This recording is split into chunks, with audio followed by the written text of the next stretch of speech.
When you're going camping, when you're going backpacking, there are two unwritten rules as a backpacker. First rule is always pack the things that are the smallest and lightest. And the second rule is simple. Just have fun and enjoy nature.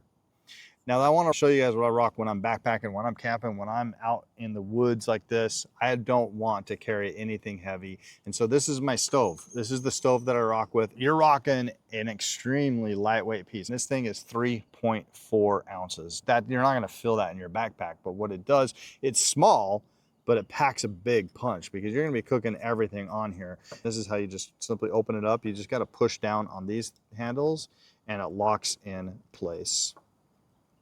Simple as that. We are locked in and we are good to go. It does come with a windshield, so on those windy days when you're trying to cook something, you need to have it cooked. So we're not going to need that today, but I wanted to show you guys that it does have that wind blocker shield just like that. So whenever you need it, it's there for you. You just simply fold it up and I put it right back in its bag so that I have it there when I need it. Now this does work. I'm just going to turn this on with my lighter here to show you guys, but this does work with flint and steel as well. I just couldn't find it this morning. Turn that on, and while you're sitting here, I love this little doohickey right here. It has all the grooves right here to make me some tea. This right here, this is going to take about less than 2 minutes to bring to boil. A really quick boiling water. Obviously, this might help with the heat as well as a windshield. It'll sit like that.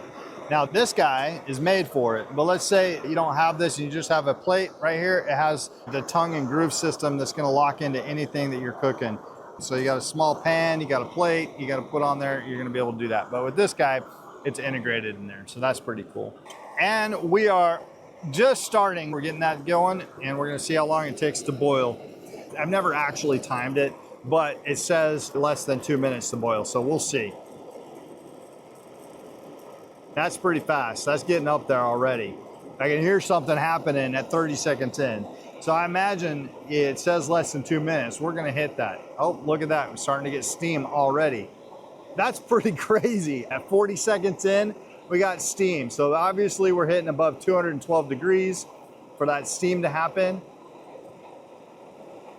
And it could be because I didn't fill all the way up with water. So obviously the size of your water, depending on how fast it's gonna boil, but for 8 ounces, it's gonna go less than 2 minutes. All right, we're a minute in, and I'm gonna check and see if we're boiling here. I would definitely call that a boil. Look how fast that is. I'm gonna turn this off.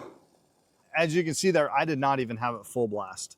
We're gonna stop that. So about a minute, we had a full boil on here with this kettle, and I didn't even have it turned up all the way.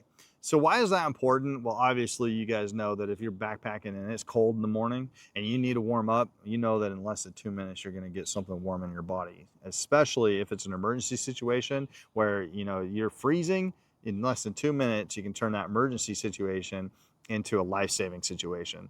And so always pack the right gear, always do the right thing, be smart out there, be safe out there, and enjoy nature.